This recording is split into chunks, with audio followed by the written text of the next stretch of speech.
إذا متابعينا الكرام، متابعي الصحيفة الوطنية الهواة وموقع هواة بريس، أهلا وسهلا بكم في هذا البرنامج الخاص، حلقة خاصة مع فريق بطل القسم الممتاز للعصبة الجهوية بن من الخنيفرة. فريق تأسس حديثا لكن استطاع أنه يوضع البصمة ديالو جهويا بطبيعة الحال في انتظار وطنيا، على اعتبار أنه حقق الصعود قبل نهاية الموسم بحوالي 4 دورات. حقق الصعود للقسم الثاني هواة في كممثل بطبيعة الحال لعصبة بن من الخنيفرة. بطل هذا الموسم هو فريق الجمعية الرياضية لولاد عيش لبصمة وقدم مستوى كبير وكبير جدا خلال هذا الموسم. يسعدني ان يكون معي كل من سي سعيد فهير رئيس الفريق. سي سعيد مرحبا. شكرا سي عبد اللطيف ومرحبا، ونشكركم على هذه الاستضافه ديالنا في هذا البرنامج الصحيفه الوطنيه هواة. فشكرا مره اخرى، وشكرا الطاقم التقني اللي يشتغل معكم في هذا البرنامج، وتتمنى لكم التوفيق ومسيره موفقه ان شاء الله. شكرا سي سعيد. معنا ايضا عميد الفريق ايوب عميل. ايوب مرحبا. مرحبا سي عبد اللطيف، وشكرا للصحيفه الوطنيه لهواة على هذه الدعوه الكريمه، وكنشكروك انت بالاخص على الدعم ديالك لجميع الفرق الهواة اللي كتسلط عليهم الضوء وكتبينهم في الواجهه. كنشكروك بزاف ومرحبا بنا عندكم. مرحبا سي ايوب. اذا سي سعيد، البدايه كانت كيف ما قلنا في 2022. لو تقرب للمتابعين اللي ما كيعرفوش الفريق، كيفاش جا التاسيس ديال الفريق في سنه 2022؟ نعم سي عبد اللطيف، بالنسبه للتاسيس ديال الفريق ديال الجمعيه الرياضيه ولاد عيش، هو كما سبق لك قلت لي بان حديث العهد. نعم. تاسس في 2022. الفكره كيفاش تولدت في 2016 تقريبا 2017. نعم. من بعد كان واحد الدوري ديال الجماعات الترابيه ديال اقليم بني ملال تيتنظم. نعم. من طرف السيد الوالي او على صعيد الاقليم معامله بني ملال. داك الدوري ديال الجماعات الترابيه تتكون فيه 32 36 فريق. تحقق لنا بان دينا شي 3 سنين متتاليه. وبهذه المناسبه تنشكروا واحد السيد القائد كان في الجماعه الترابيه ديال ولاد عيش. نعم. كان تيتابعنا عن قرب، اللي هو السيد اسمه محمد رشيد. تيتابعنا عن قرب وشغوف بكره القدم ومحب، تيتابعنا وتيحضر معنا في جميع المقابلات. شاف كل شيء مزيان. تولدت الفكره من طرف بعض الاخوان، والسيد القائد قال لك هاد الوليدات ما خصهمش يضيعوا. نعم. خاص تشوف كيفاش نخرطوا في العصبه الجهويه بني من الخنيفره، والوليدات ما نبغيش تضيعهم، وكون على راس الحربه وتوكلوا على الله انا معكم. ولهذا في 2022 جمعنا الوليدات تاع الجماعه الترابيه ديال ولاد عيش اللي كانوا تيمارسوا فرق على صعيد الجهه في الاقسام الشرفيه. جمعناهم، هضرنا معهم، قبلوا الفكره، قال لك ناسوا، وعلى راسهم السي ايوب عميد الفريق اللي راه حاضر منذ التاسيس، والفضل تيرجع ليه حتى هو على سميتو على التاسيس. اسسنا الجمعيه ديالنا، انخرطنا في العصبه الجهويه بني من الخنيفره لكره القدم 2022. لعبنا القسم الشرفي الثاني في ديك السنه. تحقق لنا الصعود للقسم الشرفي الاول. السنه المواليه تحقق لنا الصعود الشرفي من الشرفي الاول القسم الممتاز. لعبنا الشطر القسم الشرفي الممتاز السنه الماضيه. نعم. لعبناه. كانت البدايه ديالنا كما سبق لي قلت، كانت بدايه شيئا ما متعثره في اول سنه. داركنا الموقف ومشات المسيره مزيانه. في الشطر الثاني ديال البطوله تكلاسينا الرابعين في القسم في الترتيب النهائي ديال السنه الماضيه. من بعد عرفنا شنو اللي خصنا نديرو الا بغينا نحققوا الحلم ديالنا. هاد السنه داركنا الموقف، بدينا بدايه مبكره، جمعنا وليدات مزيانين، لاعبين مجربين. حافظنا على نسبه ديال 60-70% من اللاعبين اللي كانوا معنا هذه مده ديال 2 أو 3 سنوات. ضفنا عليهم لاعبين مجربين مع من شباب قسم التادله. خلقنا واحد التوليفه بالفضل ديال المدربين بجوج، ديال السي عبد الرحيم الخطابي ولا السي وقون سعيد، من هذا المنبر ديالكم تنشكرهم على العمل اللي قاموا به. وبدينا السنه ديالنا مشينا مزيان وبقينا غاديين، وتنتمنوا نكملوا المسيره ديالنا حتى لاخر السنه بدون هزيمه. اكيد نتمنوا لكم التوفيق في المستقبل بطبيعه الحال. ايوب، السؤال ديالي هو انت بطبيعه الحال كان عندك خبره وتجربه قبل ما تلعب مع فريق ولادي عيش، كيفاش جات اكيد الفكره ديال التاسيس انت كلاعب، على اعتبار ان ربما انت كنتي من النواه ديال هذا الفريق وعميد الفريق منذ البدايه ديال التاسيس؟ كما سبق ذكر السيد الرئيس سعيد فاهر، هو كنا كنمارسوا في بعض الفرق في عصبة بني ملال وخنيفرة، وشاركنا في دوري الجماعات اللي تأسس تقريبا 2016 2017 وفزنا به 3 مرات متتالية. فكرنا لما لا، علاش ما يكونش عندنا فريق، اننا حنا ما حد كاينين لاعبين حاليا ولاد البلاد وكينافسوا في فرق اخرى في العصبة، لما لا نديروا فريق. والفكره كانت كما قال السي سعيد من عند القائد السابق اللي كان في الجماعه الترابيه، والسي سعيد فاهر اللي جمع واحد المكتب مسير وجمعنا احنا كلاعبين ولاد البلاد ونخرطنا في عصبه ديال بني ملال. وكانت هذيك هي البدايه ديالنا، وحنا الحمد لله حنا طامحين لما هو افضل ان شاء الله، وكنحاولوا اننا ما نوقفوش هنايا، هذه فقط خطوه للبدايه ان شاء الله، ونزيدوا لقدام، ما نكونش منشطين فقط، انما نقدموا واحد الاضافه اللي نزيدوا نشرفوا بها القبيله احسن تشريف ان شاء الله. وحنايا كاولاد البلاد عندنا غيره كبيره على هذه الفرقه، ما حدنا هنايا غنقدموا افضل ما عندنا، ونتمنوا من الله تيسير ان شاء الله. اكيد سي سعيد، هو المنطقه ديال ولادي عيش معروفه اكيد بالمطار، معروفه وربما من المناطق اللي قديمه. هو شنو اللي كان عائق باش الفريق ما يتاسسش مده هذه، يعني ما يكونش فريق كيمثل المنطقه؟ السي عبد اللطيف كان سبق الجماعه الترابيه ولادي عيش، كنا درنا واحد الفريق ديال كانت القسم الشرفي الثالث تنقولوا تروازيام ديفيزيون، كان تابع للعصبه تادله اللي كانت المقر ديالها في خريبكا. في 2095 2096 مارسنا هذيك الساعه انذاك مع امل سوق السبت كان معنا، وشباب قسم التادله، اولمبيك بوجنيبه، اتحاد زلال ذاك الوقت. المهم كانوا شي 7 الفرق، كانوا اسماء كبيره ذاك، كانت اسماء كبيره. نافسنا معهم، تكلاسينا الدوزيام في السنه الاولى. كانوا اكراهات. العام الثاني بدينا 2 مقابلات في السنه من بعد، كانوا اكراهات كثيره وكثيره جدا، بحكم ديما ترجعوا لواحد النقطه اللي ما كاينش ملعب. في ولادي عيش الفريق وين حنا دار دو فورفي على اينت الفريق وين نسحب. بقات الامور غاديه، الوليدات تيشاركوا في دوريات ديال القبائل، ديال دوريات رمضانيه هكذا. بقات الامور غاديه حتى 2016 ملي استدعاني السيد القائد الله يذكره بخير باش بان خصنا نقادوا واحد الفريق نوجدوا هذا الدوري تاع الجماعه الترابيه. بدينا تنقربوا في الامور وهي تولد هذيك الفكره. هذا هو السبب اللي خلانا نأسسوا هذا الفريق ورجعنا. لأنا كنت عطيت واحد بالنسبه لكره القدم ولا الميدان كاع كانت ربما نسيته، ولكن عاودت الفكره تولدت ومشات الامور الحمد لله. حنا حققنا داك الشيء فين غادي، نتمنوا ما نوقفوش هنا. اكيد. السي سعيد، اللي كيكون عائق كبير امام النجاح ديال الفرق هو الجانب المادي. كيفاش حاولتوا تدبروا الامور بالنسبه للجانب المادي؟ واش كانت وعود بانه الا بدات الفرقه غيكون واحد الدعم خاص؟ الامور كلها بهذه المناسبه تنشكروا المجلس الجماعي ولادي الجماعه الترابيه في شخص السيد براس فضيل اللي هو رئيس الجامعه. تيوعدنا ديك الوعود تتكون في المحل ديالها. غيور بزاف، كما راه تيعرف سي ايوب، غيور على الفريق وعلى ماشي على الميدان ديال كره القدم، على بزاف ديال المشاريع. غيور ومحب للفريق وتيدعم الفريق من ماله الخاص.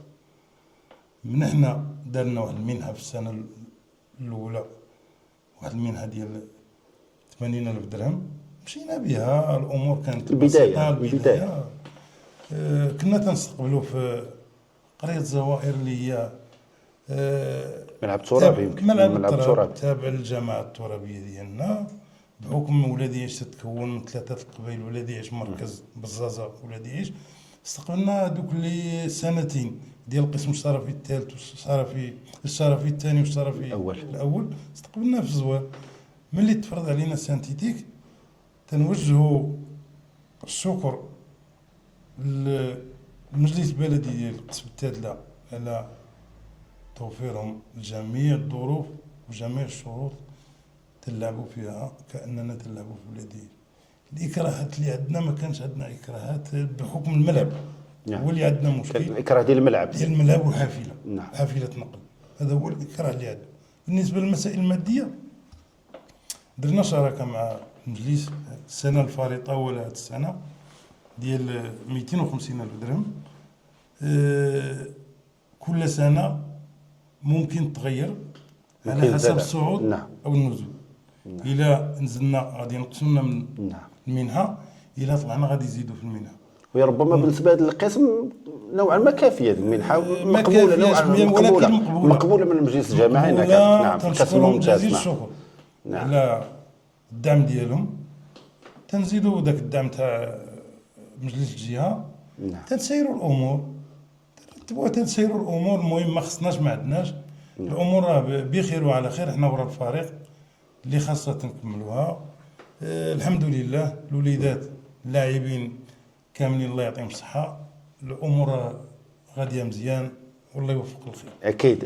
أيوب، كيفاش البداية ديال هذا الموسم؟ يعني الموسم الماضي كما قال السي سعيد البداية ما كانتش جيدة، ولكن مع الوقت بطبيعة الحال ولفت وين صح التعبير هذا القسم الممتاز اللي ماشي سهل، في أسماء كبيرة، أولمبيك بوجنيبة، أمل بن ملال، وأسماء كبيرة بطبيعة الحال. كيفاش كانت البداية ديال هذا الموسم؟ واش كان طموح من الأول أنكم تلعبوا على الصعود؟ أكيد السي عبد اللطيف. هو البداية كانت بالثقة ديال المكتب أولا، هو اللي تاق فينا وخلى نفس العناصر من الموسم الماضي. نعم. ووضع الثقة أولا في واحد مدرب اللي شاب وجاي غادي يقول الكلمة ديالو بالخدمة ديالو وبالعزيمة ديالو اللي هو السي عبد اللطيف الخطابي. كان أول موسم له كمدرب يمكن كان مساعد الموسم نعم كان أجواء. أول موسم له كمدرب. أول موسم له كمدرب. وضعوا فيه الثقة ووضعوا الثقة في بعض العناصر اللي بقاو من الموسم الماضي. هادشي هو اللي خلى الفريق يبقى بديك القوة ديالو وبديك لو جروب ديالو وبديك المجموعة، حافظ عليها وعطانا وعود اننا كلاعبين، اولهم انا كعامل تنمية اللاعبين، عطانا وعود من البدايه اننا غنمشيو على واحد البروغرام العام كامل. هادشي اللي خلانا اننا نقدموا اللي علينا ونديروا اللي علينا حنا في الملعب وهما خارج الملعب. وحنا اهم حاجه عندنا هي 3 نقاط ومشينا مزيان. هذا هو المهم الحمد لله. اكيد. السي سعيد، نقطه اخرى، تكلمنا عن الماديات، ولكن شحال من واحد يعني ما كيغيب من باله بانه الماديات بوحدها ما كافياش، خص يكون تسيير معقلان، خص يكون توافر الجهود. واش لقيتوا ناس زعما اللي وقفوا معكم، سواء الاعضاء ديال المكتب المسير، الناس اللي كيبغيو المنطقه وخاصه اللي في الجاليه وهذه الامور كلها؟ نعم. دابا حاليا سي عبد اللطيف يلا تولدت الفكره عند الجاليه. نعم. الجاليه ديالنا بان كاينه فرقه اللي ممكن نعولوا عليها، ولاو تيتصلوا ولاو تيوجدوا السنه المقبله. نعم. قال لكم ما يمكنش نحبسوها هنايا. الاطور ديال الجماعه الترابيه ولا ديال حتى هما ربما احتمال غادي يديروا واحد الجلسه في القريب العاجل كاع الاطور وكاع المقاولين اللي منتمين للتراب ديال الجماعه باش يلتفوا ورا الفريق. نعم. المجلس الجامعي كما قلت مشكور الدعم ديالو. المجلس البلدي ديال قسم التادلة حتى هو راه ما خلاش من جهدو على الترخيص ديال الملعب وتوفير الملعب والمسائل اللوجستيكيه ديال الشباب قسم التادلة. كانت رانا الاشاره ديالنا في شخص بوزكراوي نور الدين ولا مدير المركب ولا المستخدمين ديال الملعب ولا المفوض ديال الشرطه ولا السيد الباشا. كنا تلعبوا كاننا تلعبوا في ولاديش. ما كانش عندنا مركب نقص. الامور كانت مزيان. اللاعبين مرتاحين. نعم. مفرلين. نعم. قدر المستطاع. ما غنقولوش داكشي اللي وعدناهم به غاديين به. نعم. حتى الاخير الموسم والحمد لله. المجموعه كانت غاديه منضبطه. كاين متابعه يوميه. الوليدات متابعين كاع الشاده والفاده شنو تيدور في الفريق. نعم. كنا مجموعين الحمد لله كعائله. ما كانش مشكل عندنا. والحمد لله. وهذا الشيء جاب النتيجه ديالو. نعم. هذا الشيء اللي جاب النتيجه، راه ما كناش بعاد ولا ما تنجيو على نهار الماتش، كنا اجور مع المجموعه، اجور في التداري، متبعين الخطوات ديال كل نهار، متبعين الامور ديالنا ومحفزينهم وغاديه الامور. داك الشيء باش وعدناهم تنمشيو معاهم في اجور، نعم. يعني بعد نهايه المقابله. وبعد المناسبه تنشكر الفرق اللي كانت منافسه لنا، ولا جميع الفرق ديال القسم الشرفي الممتاز، على غنقول على الروح الرياضيه، نعم. والمنافسة الشريفة. المنافسه الشريفه. والحمد لله راه كل عام عادي، كل فريق راه يبغي يربح، راه عادي ويبغي كل يحقق فريق. الصعود، ولكن عادي. هذه السنه راه تحقق الجمعيه الرياضيه نعم. الولاديه. السنه المقبله تنتمنوا فريق، نعم، تكون منافسه وتكون منافسه شريفه، غادي يلحق فريق اخر يصعد. ونتمنى المهم هو يبقى في الهواة ويمثل تنتمنى العصبه. ذاك الصعود ما نعم. يكونش لان تنشوفوا واحد الضغط قدامنا. نعم. راه نعم. حاليا جمعيه جمعية رياضيه تكلفت. تكلفت، ما نبغيوش نكونوا نعم. بحالها. خصنا الا طلعنا نكونوا في المستوى ونمثلوا المنطقه ونمثلوا العصبه الجهويه احسن تمثيل. هذا الشيء اللي يمكن ليا نقول. نعم. كانت مجموعه ديال المباريات اللي قويه، تنافسوا مع فرق كيف ما قلت لي هي كبيره، مع اولمبيك بوجنيبه، مع امل بلي ملال، مع هذوك تقريبا كل سنه كينافسوا. كيفاش شفتوا الحظوظ ديالكم انتم مع هذه الفرق هذه؟ الحظوظ ديالنا حنا كنا من البدايه بطبيعه من الحال. البدايه ديال البطوله كنا مامين اننا نقدموا احسن مستوى ونعطيو اللي عندنا، وهذا الشيء تاتى الحمد لله بهذا الانجاز هذا. وكنشكر كما قال لك السي سعيد، كنشكروا جميع الفرق على الروح الرياضيه ديالهم، لا من امل بني من لا من بوجنيبه ولا دقناو، جميع الفرق نعم. بدون استثناء على الروح الرياضيه وعلى الاستقبال ديالهم.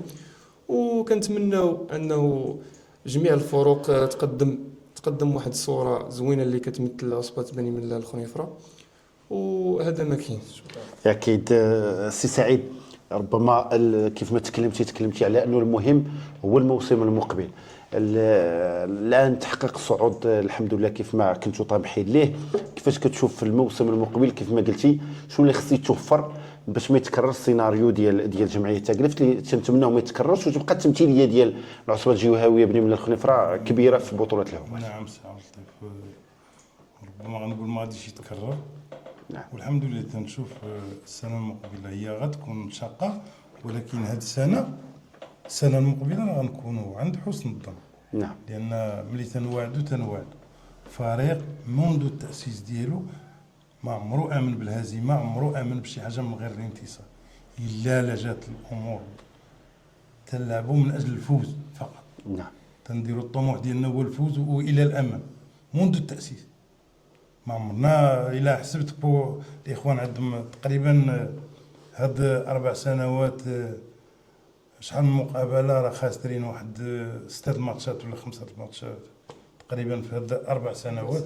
نعم. رقم ما سهلش. رقم ما سهلش، لان الاحصائيات عند الاخوان تقريبا 6 المقابلات في هاد 4 سنين، 4 المواسم ما سهلش. نعم. خاسرين 6 المقابلات حتى 7 المقابلات. هذا هو الطموح ديالنا، وغنكونوا عند حسن الظن. غادي يكون دعم لا من المجلس الجماعي، لا من جميع الاطر، ولا الجاليه المغربيه ديالنا المقيمه بالخارج. تنتمناو التوفيق ونكونوا عند حسن ظن الجميع، ونمثلوا المنطقه ولا العصبه احسن تمثيل. راه ما غاديش نطلعوا باش نقولوا راه العام الجاي غادي نطلعوا، غادي ننافسوا من الدوره الاولى، ننافسوا نشوفوا الحظوظ ديالنا اش تقول. المهم النزول راه ما غاديش يكون ان شاء الله. نتمنى لكم التوفيق. اكيد سي سعيد، كلمه اخيره. بطبيعه الحال اللاعبين اللي بذلوا مجهود كبير، وانت باسم اللاعبين اكيد الكلمه الاخيره والشكر ديالهم اكيد على هذه المجهودات اللي بذلوا باش حققتوا الصعود. اكيد اولا غنبدا الشكر ديالي للسي سعيد فهي رئيس الجمعيه، ولا الاعضاء اللي معاه منهم السي ايوب قسطا اللي قدم واحد مجهود كبير، وكان الحضور ديالو دائم لا في التدريب لا في المباريات.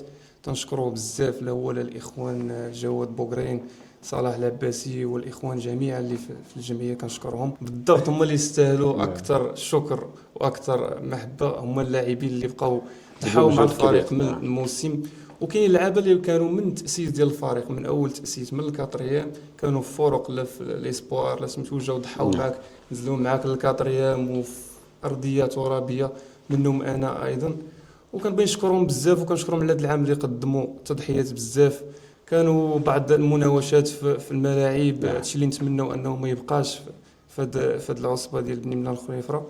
وكنشكر ايضا المكتب ديال اعضاء الجماعه الترابيه، منهم السيد فاضل براس اللي كان من الداعمين قبل ما نأسسوا فريق، كان هو من اول الداعمين لينا. كنا كنمشيو نشاركوا في بعض الدوريات خارج المنطقه، وكان اول الداعمين، كنشكروه بزاف، والاعضاء جميعا ديال جماعه اولاد يعيش. وشكرا. شكرا ايوب. سي سعيد، قبل ما بطبيعه الحال ما تعطي كلمه اخيره، نتكلموا على يعني تكلمنا على هذه النقطه ديال الموسم المقبل، غنعاودوا نتكلموا فيها من واحد الشق ديال انه يعني خاص كل المكونات تعرف بانه القسم الثاني هو ماشي البطوله الجهويه، غتولي مسافات بعيده، يعني غتحتاجوا الحافله ايضا. الملعب الا كان ما عرفتش الملعب واش كاين شي ملعب الان في ولاد يعيش كيتم يعني التجهيز ديالو، وفين وصلت الاشغال الا كانت، او لا غيتم الاعتماد على الملعب البلدي بقصبة التادله الموسم المقبل بطبيعه الحال. حاليا السي عبد اللطيف ما نقولوا السنه المقبله الا كنت والله غنلعبوا في مدينه قصبة التادله. نعم. اللي مشكورين جميعا الجمهور ديالها الى اخره.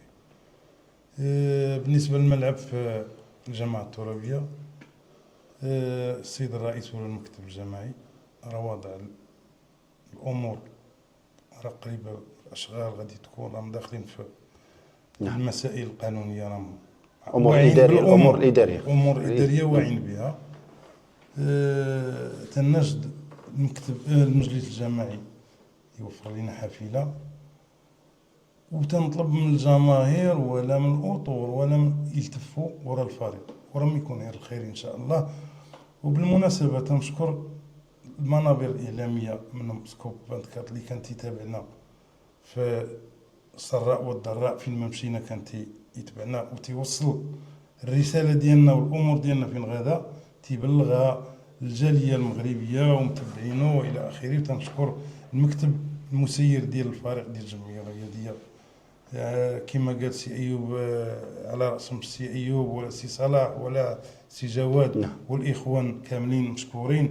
تنشكر الجمهور ديال الفريق والمحبين والغيورين سي عبد اللطيف، لان الجمهور ديال شباب قصبة التادله ولا معنا ولا دعمكم في مجموعه المباريات. الفريق الثاني ديالو هو الجمعيه الرياضيه ولاد يعيش، اللي ولا متبعنا متبعنا عن كتاب وتيسول والامور وتيبغي يضحي يمشي معنا.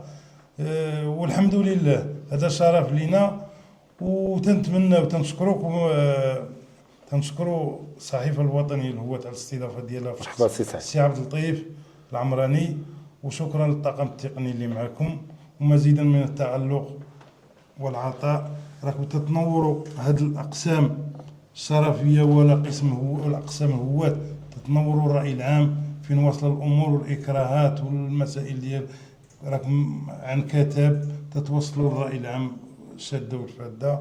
والحمد لله وشكرا على الاستضافه ديالكم مره اخرى. مرحبا سي سعيد، شكرا لك سي سعيد. اذا وصلنا لنهايه هذه الحلقه الخاصه اللي كان فيها دردشه، وحاولنا نتقربوا بطبيعه الحال من كل ما رافق الموسم ديال فريق الجمعيه الرياضيه ولاد يعيش خلالها. بطبيعه الحال هذا الموسم من بطولات القسم الممتاز لعصبه بني ملال الخنيفره، حقق الفريق بطبيعه الحال الصعود للقسم الثاني هوات كممثل جديد لهذه العصبه. شكرا ايوب عميد الفريق. مره اخرى السي سعيد فاهر، شكرا جزيلا لك. شكرا لكم متابعينا الكرام، الى اللقاء.